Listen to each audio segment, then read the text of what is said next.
Faut-il poursuivre la transition du franc CFA à l'éco? Le Centre d'analyse des politiques économiques et sociales CAPES lance le débat sur la souveraineté politique et monétaire dans l'espace CEDEAO. Ouverte ce matin à Ouagadougou, la rencontre est présidée par le Premier ministre. Le chef du gouvernement souhaite que ce 4 septembre soit une date de renaissance de la souveraineté monétaire de la Haute-Volta, aujourd'hui Burkina Faso. L'ouverture des travaux avec Césaire Carrefour et Aruna Mari. Passage du CFA à l'éco. Le projet controversé de refonte du système monétaire de la CEDEAO et de l'UEMOA fait encore débat à Ouagadougou.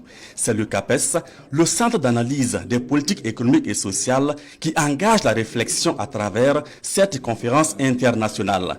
Dans un contexte de désir d'affirmation de la souveraineté politique et monétaire plus accrue des États, le CAPES veut disposer d'une vision claire sur les enjeux et les alternatives face au CFA et à l'éco. Celui dont la monnaie est basée sur des produits dont il n'a pas le contrôle du marché ne peut non plus avoir le contrôle de sa monnaie.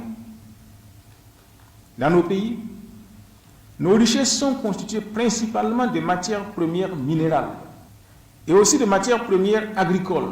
Mais non seulement nous ne sommes pas les seuls à les produire, donc nous n'avons pas la maîtrise sur les quantités à produire, mais encore nous ne maîtrisons pas les prix sur le marché international. Les prix sont fixés à Paris, à Londres ou à New York. Ils peuvent baisser ou monter au gré du marché.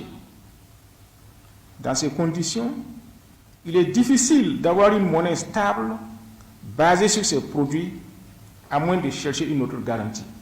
Avec ce qui se passe actuellement au sein de la CEDEAO et de l'UEMOA, où se pratique parfois le terrorisme financier à la tête du client, le moment est venu de réfléchir sérieusement sur des alternatives crédibles au franc CFA. Pour le CAPES, l'Afrique bouge et cette ébullition risque de bouleverser le monde. Victor Sanou parle d'une tempête sahélo-sahélienne en cours dans les pays du Sahel. Cette conférence veut sans passion poser le débat devant permettre d'en finir avec la relation cheval-cavalier. Dans l'absolu, elle est possible. Elle est possible, mais ça nécessite un certain nombre de débats, un certain nombre de processus qui vont être partagés ici par nos États et par nos dirigeants. En tout cas, la volonté est là, que nous ne voulons plus continuer à subir et que nos ressources soient en partie détenues par la France. C'est des questions qu'il faut qu'on arrête. Voilà, donc je l'ai dit, il faut qu'on arrête la relation cheval-cavalier. 4 panélistes rompus aux questions monétaires et de développement sont conviés à cette conférence publique. Pour le CAPES, il s'agit de nourrir la réflexion pour dégager des pistes si nécessaires pour les pays sahéliens en crise afin de mieux affirmer leur souveraineté à tous les niveaux.